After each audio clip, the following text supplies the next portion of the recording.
Betsy Hill and Roger Stark, welcome to the conversation today. Thank you, Jonathan. Great to be here. It's a pleasure to be with you. Yes, thank you. And it's a pleasure to be with you both.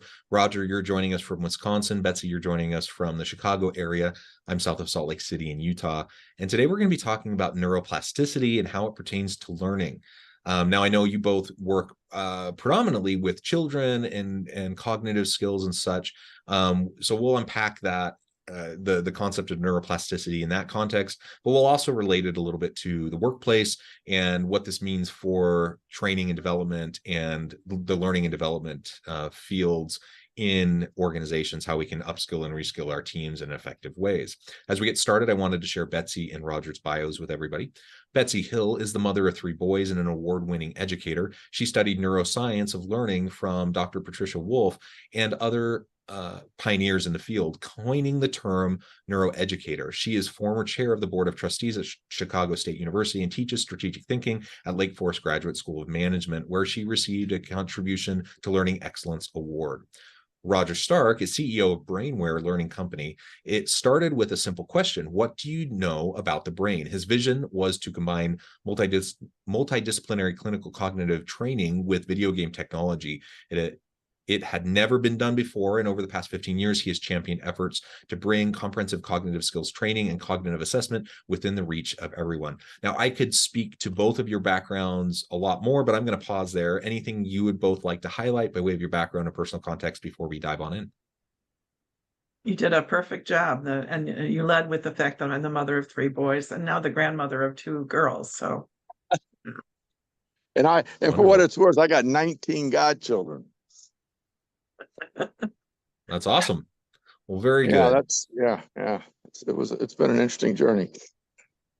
Well, let's start with just generally opening up around the idea of cognitive skills. Why is it important to be thinking about cognitive skill development, and what is the role of neuroplasticity in the development of cognitive skills?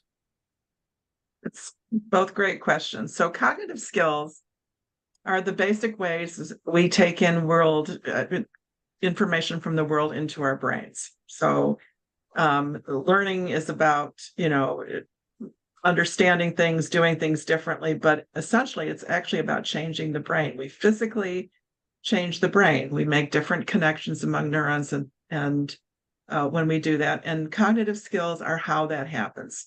So skills like attention, working memory, visual and auditory processing. This is how we start the learning process. And then what we do with it, making decisions, applying it, using that information, are all part of our cognitive processes.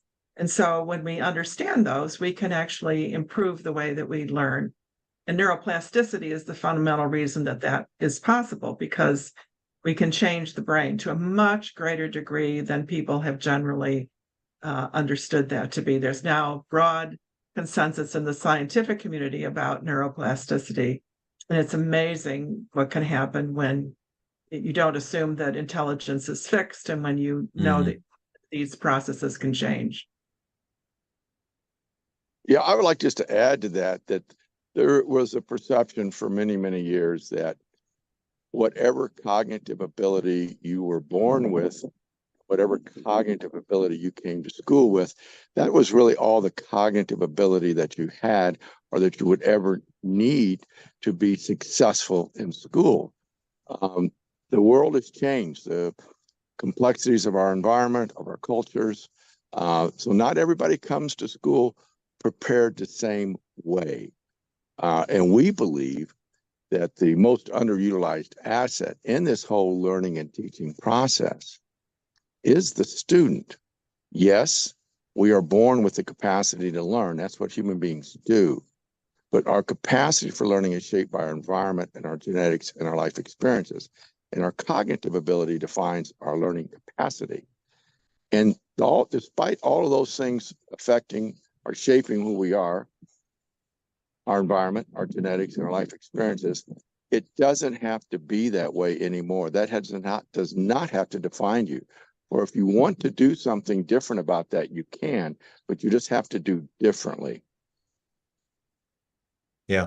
And you referred, Betsy, as you were talking about neuroplasticity, you referred to, what I hear a lot of talk around is this idea of fixed mindset versus growth mindset, right? And so if we recognize that we're not stuck where we're at, like we literally can develop new ways of learning and growing, it not only does it bring hope to us, in terms of just progression in our lives and in our experiences with our families and in our communities, but it means when we approach learning that way that we can develop in many ways that perhaps we didn't even think were possible. And I think of, for example, math. My wife is a math professor. She teaches stats and business calculus and those sorts of subjects. Lots of people have math anxiety. Lots of people have been told since the time they were kids that they're not a math person, that they're stupid, they can't do math. And that's a horrible thing to tell a kid. You shouldn't say that, first of all, but it's a common experience that many children have, and they carry it with them their whole lives, just thinking, oh, I'm not a math person. And so one of the things she has to do at the university is just help to break down those barriers, the negative self-talk, the expectations that people put on you over time, and to help the students actually recognize that they can do it. Like this is something they can not only do, but they can enjoy and they can be good at, regardless of whether they felt like they were good at it before. That's kind of her superpower, is like her ability to break down the resistance, and the math anxiety and those sorts of things. And to me, that's speaking directly to this idea of growth mindset, or the neuroplasticity approach to how we go about teaching and learning. Right. Yeah. So, I'm sorry, Roger, go ahead. No, I was going to delve in. There's so much misconception about growth mindset and what that means. I mean, for example, I can have all the growth mindset in the world about my ability to play basketball, but I'm not going to be able to take on LeBron James or Michael Jordan, regardless of my growth mindset. So the first thing you have to have with a growth mindset is the willingness to do what you need to do to get better. And that just doesn't happen in a vacuum. And that's the point I want to make. I'll let Betsy wrap up on that. Yeah, well, the concept comes from the work of Carol Dweck at Stanford, as I'm sure you know. And it really is about fundamentally understanding that talents and intelligence are developed, not innate. And so even when we find people who are gifted in a particular area or whatever, they still have to work at it. And basically the research found that people with a growth mindset, when they do brain scans of them, if they make a mistake and they're getting feedback, their brains are really active because they just want to figure it out. They want to understand that. And if we can instill that, then it doesn't matter that you don't get math the first time or the second time or maybe even the 100th time. If there are ways to get that, and we can grow these skills, even the ones that we didn't think, oh, I can never be a math student, or I can never have, I'm never going to be able to, read and understand complex concepts. That's not true. And we can always develop to a far greater degree that we recognize ourselves many times. If I may add to that, yes, well, please. okay, I was getting your permission. I didn't want to. At the core of what we're about building learning capacity, and we do that through the science of learning. Everything in education today is focused on the science of teaching, and we spend all of our efforts and our resources focusing on the science of teaching. And Lord knows that's very, very important. I mean, our teachers spend an inordinate amount of money getting their teaching degrees. They have a lot of continuous education courses. It keeps our license current, etc. We spend a lot of money on teaching. I don't know if you've ever thought about this. Have you ever thought about the one place where we spend no money on training for a division or group of people? Have you ever thought about that before? I don't know. Okay, I'll tell you one place. We don't spend 10 cents hardly on preparing our children to learn. We everything we do is we get training, even in your career. I don't know what you've done historically, and you're obviously quite capable, but even if you're very capable and you go from one company to another, and they hire you because of all your skills and ability, you're still going to have to be trained in how that particular organization wants things done. There is their way, whatever that might be. We train everybody everywhere, but we never think about training our children and developing their capacity for learning. But yet, everyone will say the seed of the challenges with only about a third of our children performing grade work level proficiently, it's because of the parents. It's because of the home. You got a lazy kid. They don't work to their potential. They don't have the ability. They're difficult. They got lousy parents. They got this. They got that. I often ask a lot of times when I'm talking to parents, which I love to do, is how many times you sit in a parent-teachers meeting and the teacher says, "I've got to tell you something. The reason your son's challenging is I'm not a particularly good teacher." And I often get a big laugh if they've ever heard that from a teacher. No, they never have. Because teachers don't know about learning either. They know about teaching. And our whole position, the reason we're on this call, is about widening people's lens to look at the student in this whole process. They play a role. God did not create any junk. And he didn't start with any child you've ever met or you ever will meet. So we need to think about incorporating the science of learning with the science of teaching. It's time to look at that as a duet. You got the teacher, you got the student. Blessings to help that teacher. But we need to think about preparing that student because they come to school so at a disadvantage about their learning that we all just don't come to school prepared to learn the same way. And that we don't have to. And if you really want to talk about social justice, if that's something that's meaningful, or if you want to talk about equity, you empower a child with the ability to read and to comprehend and to think and to reason and to problem solve on their own, they're going to be okay. They're going to be okay. We should be focusing, number one, on preparing our children to learn. And where we go in and do work in our work, with about a third of our children performing proficiently today at grade level, when we go in, we jump that up to 50 to 60%. And just so you know, economically, we cannot survive at turning out our students today at 30% proficiency at grade level. Forget China and Russia, we're going to collapse from within. We will not have the economic stability to support our way of life. So this is something that needs to be looked at, evaluated, and addressed and turned inside out and upside down. And I would say education warp speed, because we've been doing the same thing for the same way for 100 years. We made the assumptions that children come to school with X, as I said earlier. And we know there's no question, and people will tell you that that's not the case. Now 20% of our high school graduating seniors with a diploma in their hand cannot read their own diploma. Over almost 60% of our first year college students need either basic remedial reading, writing, math classes. 42% of our workforce today is workplace illiterate because they don't possess the skills to utilize the tools to drive productivity. 54% of our workforce. That's a really important thing to think about too, is that these concepts we're talking about are about school, but they're also about the workplace. Yeah. And the kinds of skills that companies are prioritizing and that people need to have the ability to learn and to relearn and to relearn and to relearn and to upscale and to upskill and all those things, because the world is changing so fast. The skills that companies put priorities on, things like adaptability, things like the ability to adjust and to learn new things, those are cognitive skills. And there are ways to address them and to develop, not just by explaining to someone how you can be more adaptable, but that there are mental processes, and the mental process that I use to shift gears and to think of a different way to solve a problem is the same one that I use when I'm reading or when I'm doing math and I have to, apply a different operation. Those are cognitive processes that can be strengthened.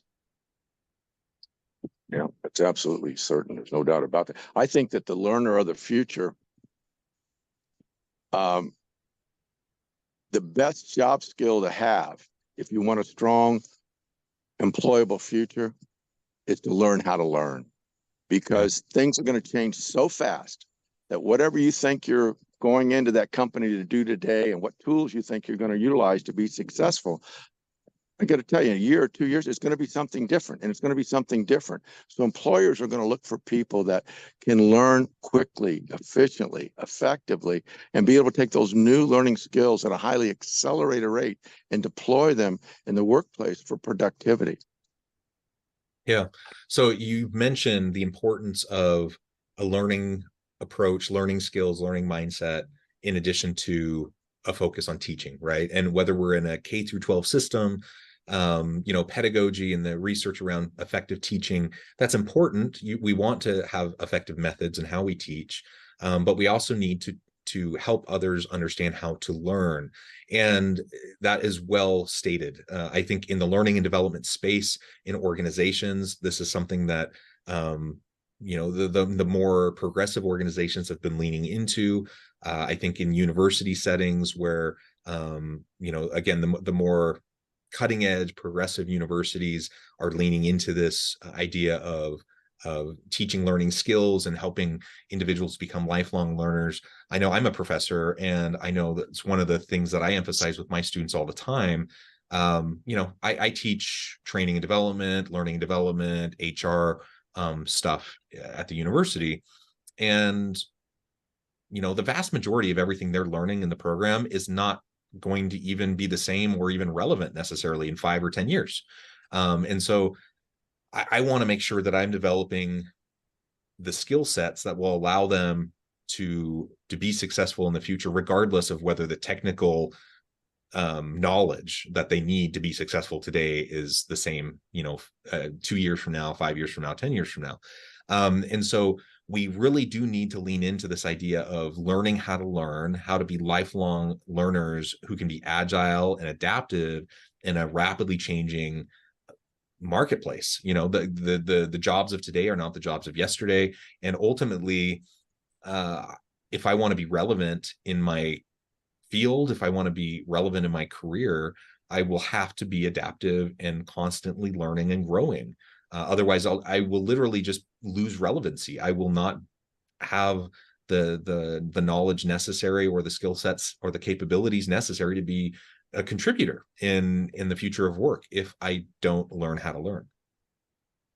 It's very true. And That's so critical. Well, many companies and people who have made themselves obsolete by not learning and not continuing to pay attention to what's going on in the environment and all those sorts of things. I teach strategic thinking in an MBA program, and a lot of it is about the concepts and thinking more broadly and being able to use those tools, but it applies to everything. It's not just about strategy in a company.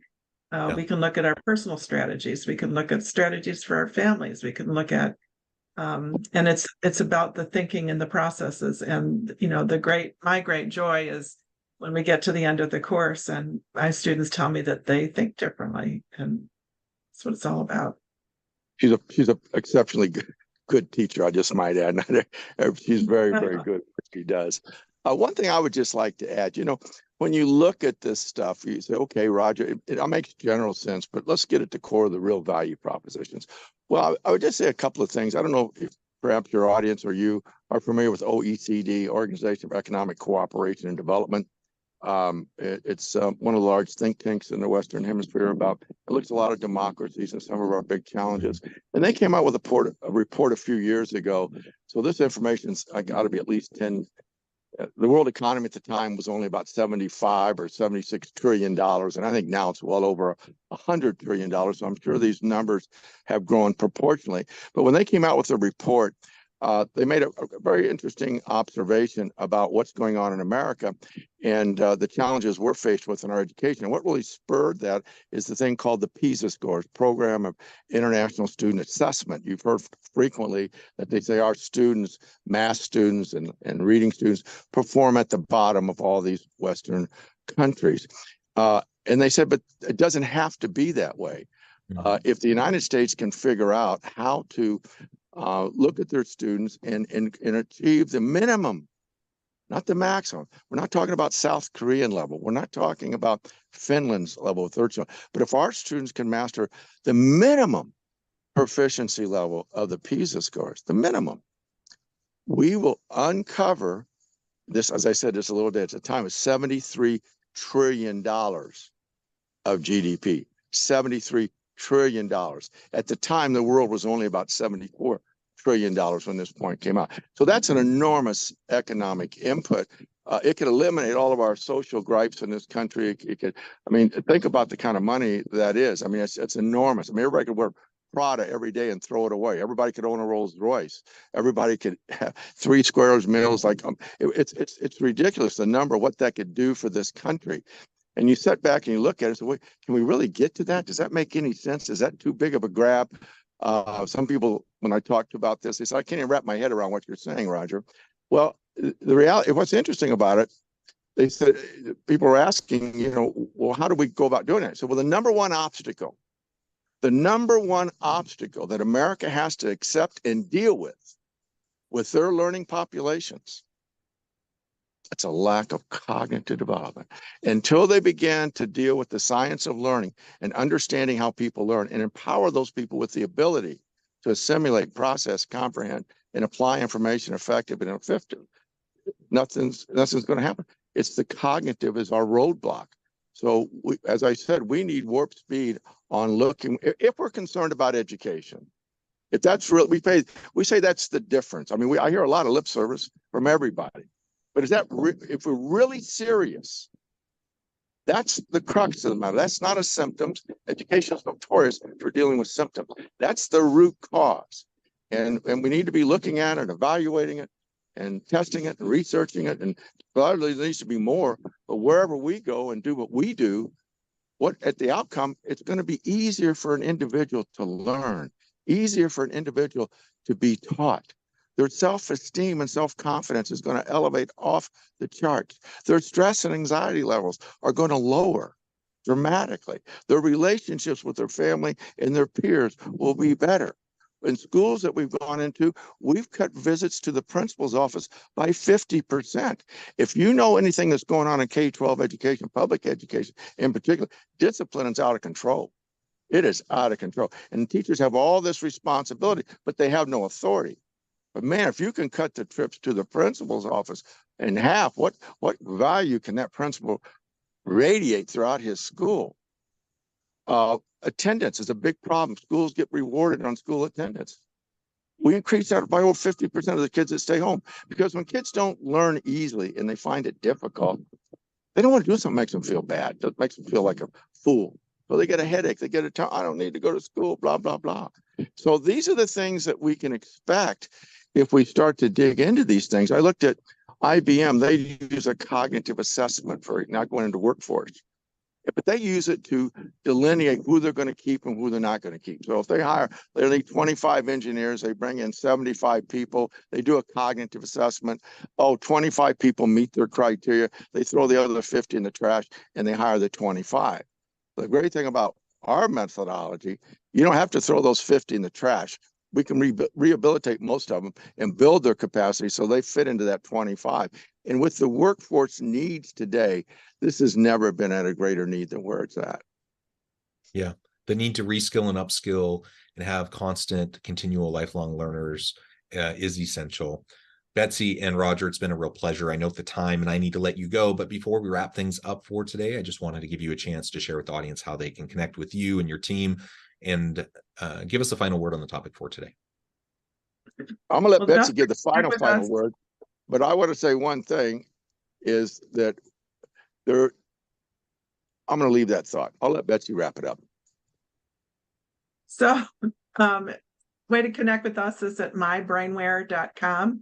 Brainware like brain and ware like software. So that's the best place. We also have a book that we just published this year called Your Child Learns Differently, Now What? The Truth for Parents. And that's another resource we would welcome to have people explore. It's available on the online booksellers. we just want to thank everybody for their time, and just know one thing: God did not create any junk, and he didn't start with any child you've ever met or any child you ever will meet. And inside every little person, there is a special person doing their very best to step inside their best selves to be the best they can be. When you're young and little, everything is new, it's different. They don't know how. But you know what? We can help them with the how. Thank you so much. Betsy, Roger, it's been a pleasure. I encourage the audience to reach out, get connected, find out more about what Betsy and Roger and their team can do for you. Check out the book. And as always, I hope everyone can stay healthy and safe, that you can find meaning and purpose at work each and every day.